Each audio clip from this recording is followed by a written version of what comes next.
Hello बच्चों, मैं मुकुल अग्रवाल आज यहाँ पर आप लोगों के लिए क्लास 12 के बोर्ड के कुछ इंपॉर्टेंट क्वेश्चंस करा रहा हूँ। जहाँ पर बच्चों आज का हमारा जो टॉपिक रहने वाला है वो सिर्फ बोहर एटॉमिक रेडियस के ऊपर रहने वाला है। जहाँ पर हम लोग हाइड्रोजन एटम्स की क्या निकालेंगे, एक रेडियस निकालेंगे। तो चलिए बच्चों, ये न्यूमेरिकल सबसे ज़्यादा आप लोगों के पेपर में डेरिवेशन पूछा जा रहा है, ठीक है। तो चलिए बच्चों, इसको हम लोग सीखते हैं। तो सबसे पहले आपको पता है कि जो एक हाइड्रोजन होता है, मतलब जो एक एटम होता है, उसके बीच में क्या होता है, एक न्यूक्लियस होता है, ठीक है, जिसके चारों ओर क्या घूमते हैं बच्चों, आप लोगों के इलेक्ट्रॉन घूमते हैं।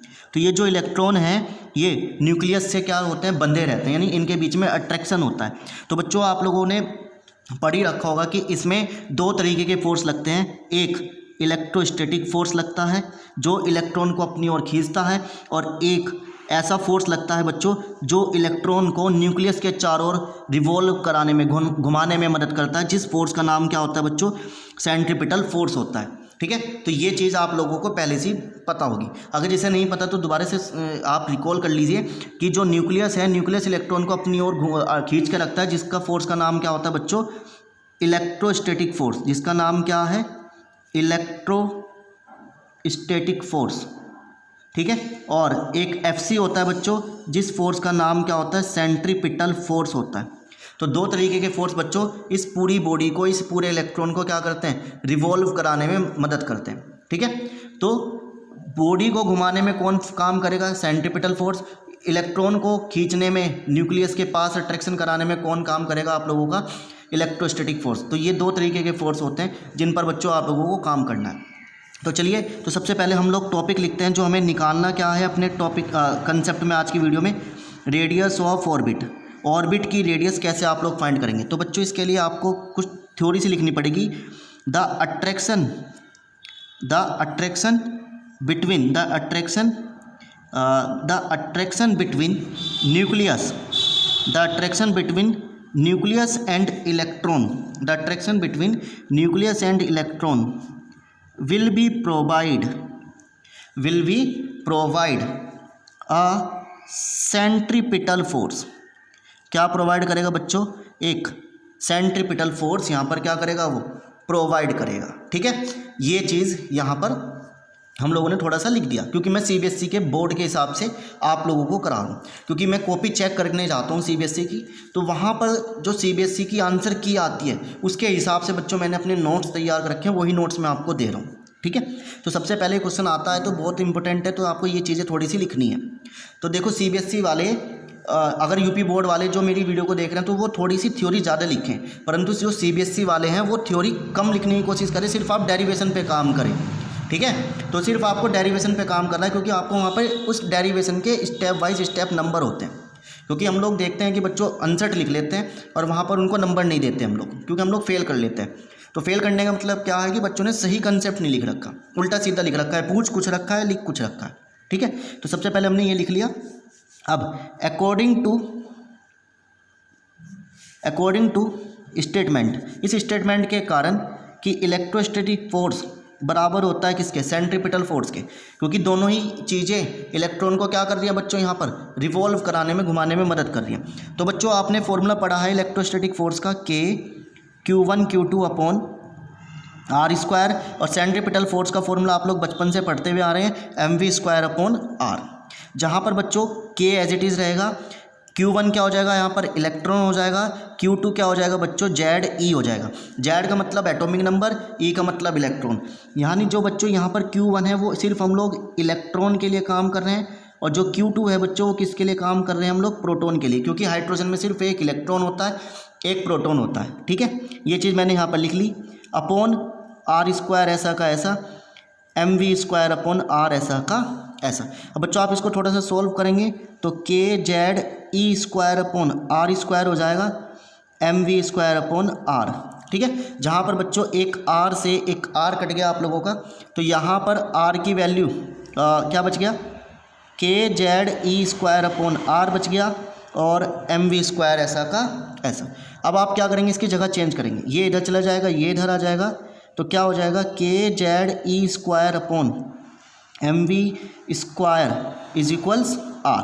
तो बच्चों ये मेरी एक कंडीशन बन गई फर्स्ट, ठीक है। ये मेरी फर्स्ट कंडीशन बन गई, जहाँ पर मैंने R की वैल्यू इस तरीके से निकाल ली।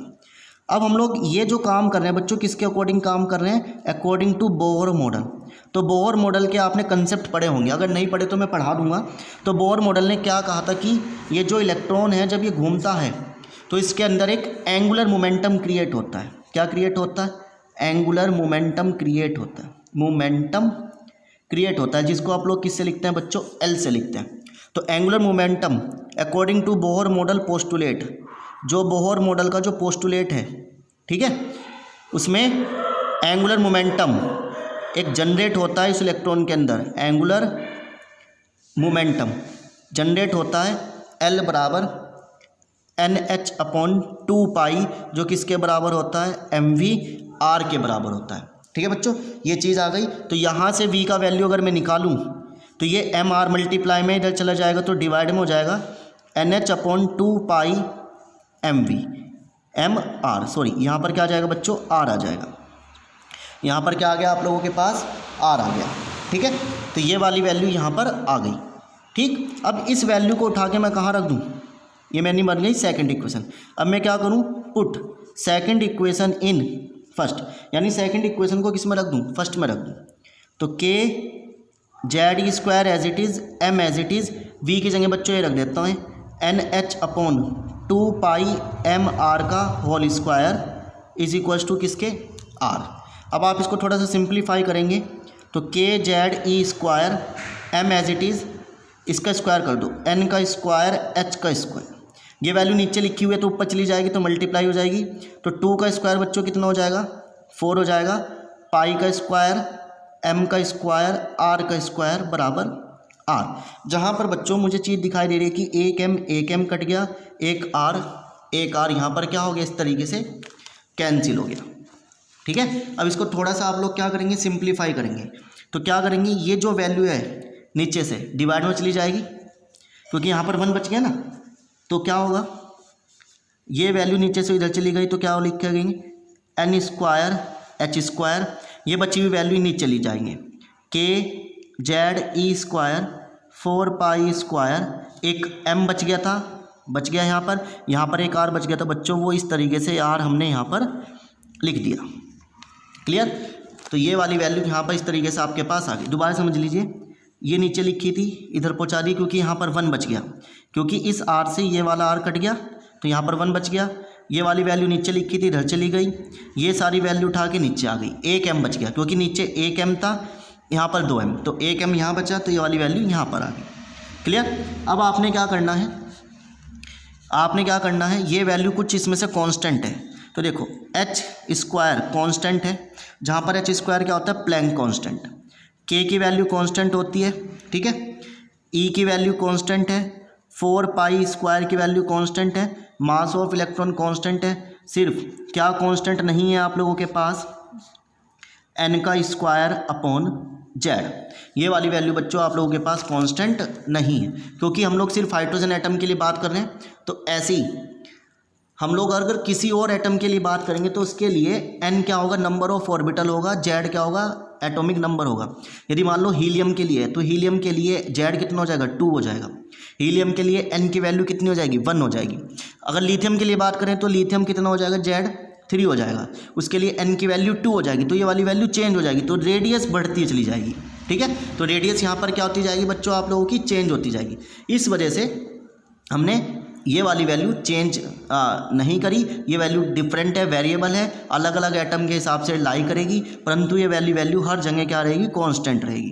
क्लियर? तो ये चीज़ यहाँ पर आप लोगों को समझ में आ गई। अब आप क्या करेंगे? इनकी वैल्यू रखेंगे। तो बच्चों h की वैल्यू, h क्या होता है यहाँ पर? प्लैंक कांस्टेंट होता है। h क्या होता है? Planck constant. तो जिसका वैल्यू कितना होता है? 6.63 10⁻⁻34। k कितना होता है? 9 × 10⁹, जिसको आप डाई इलेक्ट्रिक कांस्टेंट कहते हैं। डाई इलेक्ट्रिक कांस्टेंट कहते हैं। ठीक है, मास ऑफ इलेक्ट्रॉन कितना होता है? 9.1 10⁻31 kg। तो ये वाली वैल्यू आप लोगों को याद करनी है, और जब आप ये वाली वैल्यू उठा के यहाँ पर रखेंगे तो रखने के बाद आप लोगों को जो आंसर मिलेगा बच्चों कितना मिलेगा? 0.53। ठीक है, और n² अपॉन जेड। और ये जो आंसर मिलेगा बच्चों ये किस में मिलेगा आप लोगों का, एंगस्ट्रॉन्ग में मिलेगा। तो यानी आर जो आई, एटम की जो रेडियस आई, हाइड्रोजन एटम की जो रेडियस आई, उसका जो फॉर्मूला बना बच्चों कितना बना, 0.53 n²/z। और ए क्या है, एंगस्ट्रॉन्ग। अब देखो ये वाला फॉर्मूला आपको याद करना डिफिकल्ट होता है, इस वजह से हमने क्या करा, ये सारी वैल्यू उठा के यहाँ पर रख दी। ठीक है, तो H का वैल्यू आपको बता दिया, K का वैल्यू आपको बता दिया, इलेक्ट्रॉन का वैल्यू आपको पता ही है 1.6 10⁻⁻19 होती है। इलेक्ट्रॉन की वैल्यू कितनी होती है, 1.6 10⁻⁻19 कूलाम होती है। ठीक है, ये वैल्यू यहाँ पर रख देंगे। 4 आपके पास कांस्टेंट है, पाई की वैल्यू आपको पता है 22/7, मास ऑफ इलेक्ट्रॉन आपको दिखाई दिया लिख के। तो इसे सॉल्व करने पर आपके पास ये आंसर यहाँ पर मिलता है। तो यहाँ पर बच्चों जो कंसेप्ट मिला वो कितना मिला आपके पास, R की वैल्यू 0.53 Zn² एंगस्ट्रॉन्ग मिला है ना, ये वाली वैल्यू मिली। जहाँ पर मुझे क्या बात करनी है, फॉर हाइड्रोजन एटम। यदि मैं हाइड्रोजन एटम के लिए बात कर रहा हूँ तो हाइड्रोजन एटम के लिए Z बराबर क्या होगा, 1 होगा, N बराबर क्या होगा बच्चों, 1 होगा। तो यहाँ पर मैं वैल्यू रख देता हूँ 0.53 1/²/1। तो जब आप इसको सोल्व करेंगे तो 0.53 एंगस्ट्रॉन्ग आ जाएगा। तो यानी R की वैल्यू कितनी आ गई, 0.53 एंगस्ट्रॉन्ग आ गई। तो ये वैल्यू किसके लिए आई है बच्चों, हाइड्रोजन एटम के लिए। तो जिसको हम लोग क्या लिखेंगे, the radius of first orbital.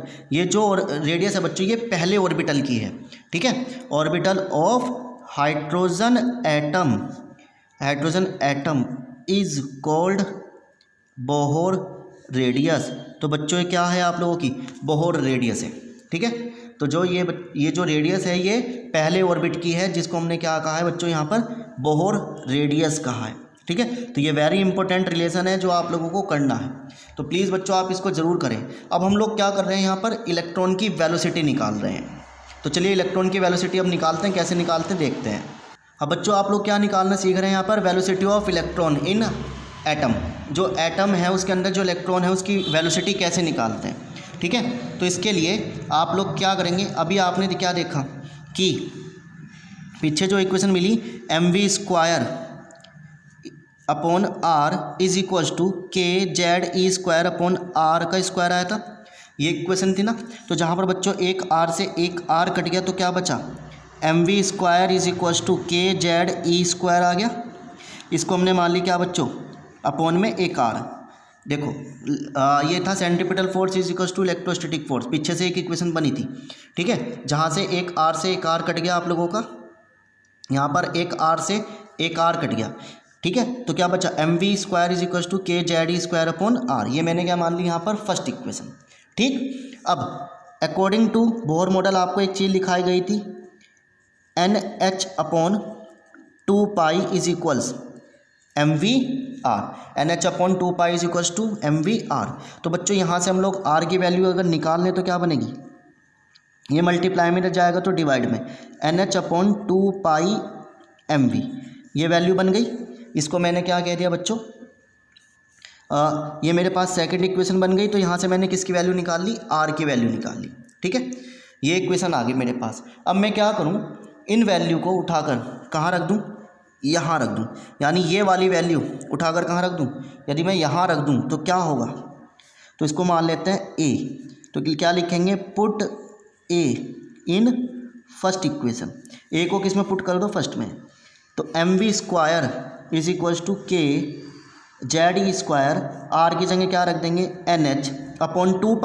तो 2π ऊपर चला जाएगा और mv भी ऊपर चला गया। क्लियर। तो बच्चों यहाँ से एक m से एक m कट गया, एक v से एक v कट गया। तो v बराबर क्या बना, kZe² 2π/NH बन गया। ठीक है, ये चीज़ बन गई। तो यानी यहाँ पर अगर आप इसको थोड़ा सा सिंप्लीफाई करके लिखें, मतलब थोड़ा सही प्रॉपर लिखे तो क्या लिखेंगे, 2π kZe²/NH, ये वैल्यू हम लोग यहाँ पर लिख देंगे। तो जहाँ पर बच्चों कांस्टेंट वैल्यू क्या क्या है, 2π ke²/H, ये वैल्यू आप लोगों की कांस्टेंट है और Z/N कांस्टेंट नहीं है। ठीक है, तो ये वैल्यू आ गई। अब मैं क्या करूँ बच्चों, इसमें सी से मल्टीप्लाई और सी से डिवाइड, क्योंकि जो इलेक्ट्रॉन होगा जब वो चलेगा तो वो स्पीड ऑफ लाइट क्रिएट करेगा, ठीक है।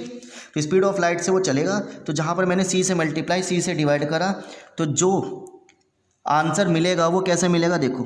तो इस सी की मल्टीप्लाई मैं यहाँ पे कर लेता हूँ 2 पाई के स्क्वायर अपॉन एच सी और जेड सी अपॉन एन, ये चीज़ बन गई। तो बच्चों ये पूरी कांस्टेंट वैल्यू है, ठीक है। तो ये पूरी क्या है, आप लोगों के पास एक कांस्टेंट वैल्यू है, जिस कांस्टेंट वैल्यू को मैं यहाँ पर क्या लिख रहा हूँ, अल्फा डिनोट कर रहा हूँ, ठीक है। ये पूरी वैल्यू को मैं क्या डिनोट कर रहा हूँ यहाँ पर, अल्फा। बचा क्या, सी अपॉन एन, क्या बचा, सी अपॉन एन और इनटू में जेड।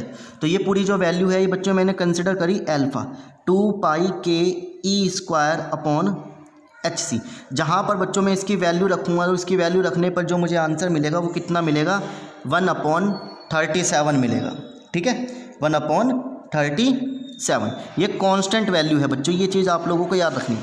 तो जब आप 2 पाई के की वैल्यू, ई की वैल्यू, एच की वैल्यू और सी की वैल्यू इसमें डालेंगे तो आपको जो सॉल्व करके मिलेगा वो लगभग इतना मिलेगा, ठीक है। तो जहाँ पर वेलोसिटी का जो रिलेशन बना वो कितना बना आप लोगों के पास, वेलोसिटी का जो आंसर बना बच्चों कितना बना, alpha Z C upon N बना, ठीक है।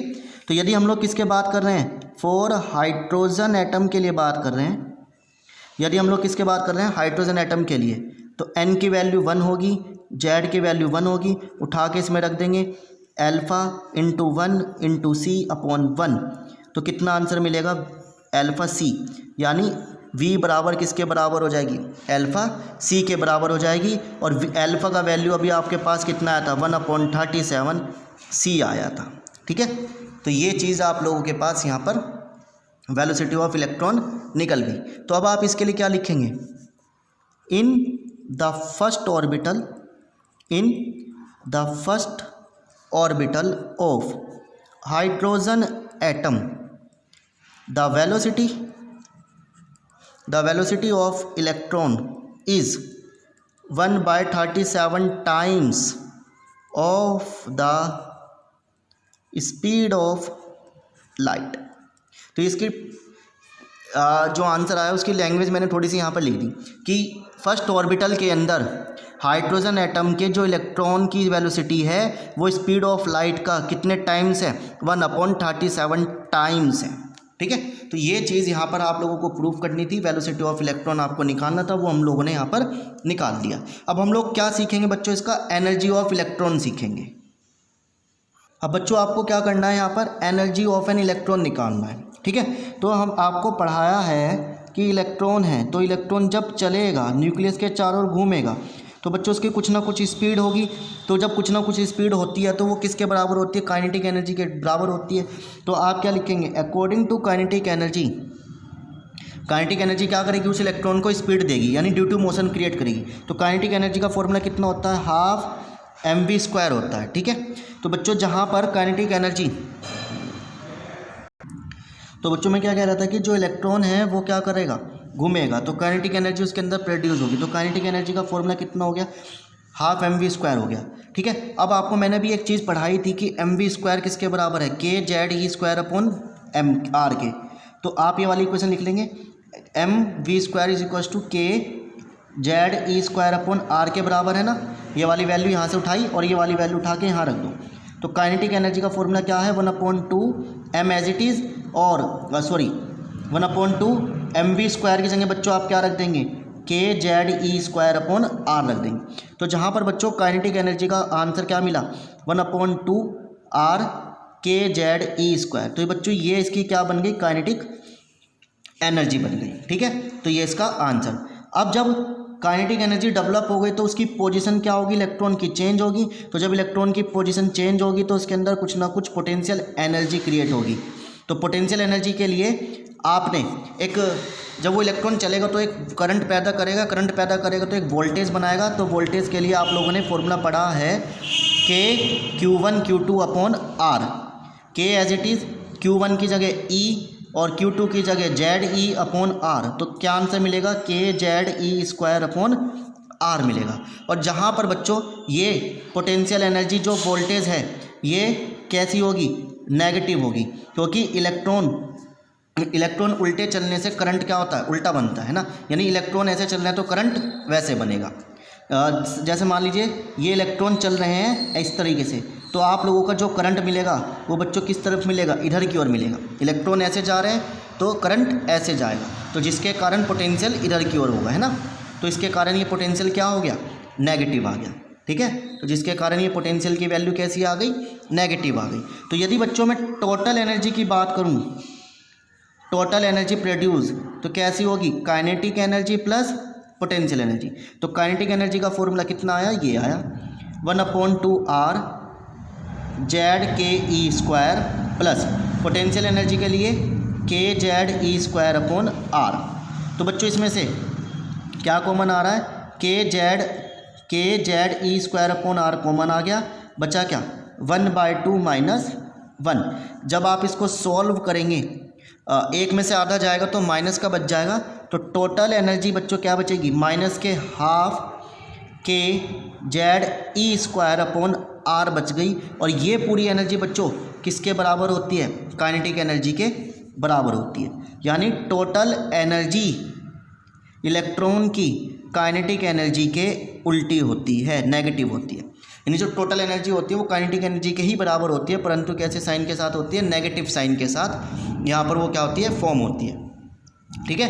तो जो नेगेटिव साइन है बच्चों, तो नेगेटिव साइन क्या साइन, नेगेटिव साइन शो, जो नेगेटिव साइन है वो क्या शो कर रहा है, so that there is attraction, एक अट्रैक्शन क्रिएट कर रहा है between electron and nucleus. Electron और न्यूक्लियस के बीच में नेगेटिव जो साइन है वो अट्रैक्शन को फॉलो कर रहा है कि इलेक्ट्रॉन और न्यूक्लियस एक दूसरे से क्या कर रहे हैं, अट्रैक्ट कर रहे हैं, ठीक है। तो ये चीज़ यहाँ पर क्रिएट हो गई। तो हमने क्या निकाल लिया यहाँ पर, इस वीडियो में हमने क्या निकाला, रेडियस निकाली, वेलोसिटी निकाली और एनर्जी निकाली, ठीक है। अब हमें क्या निकालनी है, टोटल फाइनल एनर्जी निकालनी है। वो टोटल फाइनल एनर्जी होने वाली क्या है, अब बच्चों आपको क्या निकालनी है, टोटल फाइनल एनर्जी निकालनी है, यानी एनर्जी ऑफ इलेक्ट्रॉन फाइंड करनी है। तो अभी आपको पता चला कि जो टोटल एनर्जी है वो कितनी आई है, माइनस के KZE²/R आई है, जो बच्चों किसके बराबर है, काइनेटिक एनर्जी के बराबर है, ठीक है। यही चीज़ हमने लिखी, तो ये चीज़ मैंने इसके बराबर यहाँ पर लिख दी। अब आप लोग क्या लिखेंगे, वी नो दैट, हम जानते हैं, क्या जानते हैं कि जो R की वैल्यू होगी बच्चों कितनी होगी, N² H² 4π² Z E और K और इंटू M। ये बच्चों ये एक रेडियस का फॉर्मूला जो पीछे निकलवाया था वो हमने यहाँ पे लिख दिया। अब इस वैल्यू को उठा के अगर हम लोग यहाँ रख दें तो आपका आंसर क्या मिलेगा वो देखते हैं। तो total energy is equals to minus K KZE², R की जगह वाली वैल्यू रख देते हैं, N का स्क्वायर H का स्क्वायर, ये वैल्यू ऊपर चली गई, 4π² Z E² K M। ये चीज़ बच्चों यहाँ पर क्या हो गई, बन गई। तो जहाँ पर आप इसको थोड़ा सोल्व करेंगे तो क्या बनेगा, इसको सोल्व करने पर यहाँ पर क्या बनने वाला है आपका वो देख लेते हैं, ठीक है। अच्छा यहाँ पर एक 2 और रह गया है ना, ये 2 है ना, तो ये 2 और रह गया, तो इस 2 से ये 4 कट गया, तो क्या बचा 2π² E की पावर 4 हो जाएगी, 2 बार ही लिखा 2 बार ही लिखा, K का स्क्वायर हो गया, ठीक है, M ऐसा का ऐसा, नीचे क्या बचेगा H²। ये चीज़ बच्चों यहाँ पर क्या हो गई, आप लोगों की बच गई, ठीक है। और बाहर क्या बच गया आपके पास, Z का स्क्वायर अपॉन H², क्योंकि ये वैल्यू चेंजेबल है, हर एटम के साथ क्या होगी, चेंज होगी, ठीक है। तो जब बच्चों आप इसमें वैल्यू रखेंगे तो जो एनर्जी आएगी वो कितनी आएगी, माइनस के 13.6 Z² अपॉन N² आएगी, और ये एनर्जी किस में आएगी, आपकी इलेक्ट्रोवोल्ट में आएगी, ठीक है। तो बच्चों ये किस में आएगी, आप लोगों की इलेक्ट्रोवोल्ट में। तो ये फाइनल इसका आंसर, परंतु आपको किसके लिए चाहिए, 4 हाइड्रोजन एटम के लिए चाहिए, तो जहाँ पर Z की वैल्यू 1 होगी और N की वैल्यू भी बच्चों यहाँ पर कितनी होगी, 1 होगी।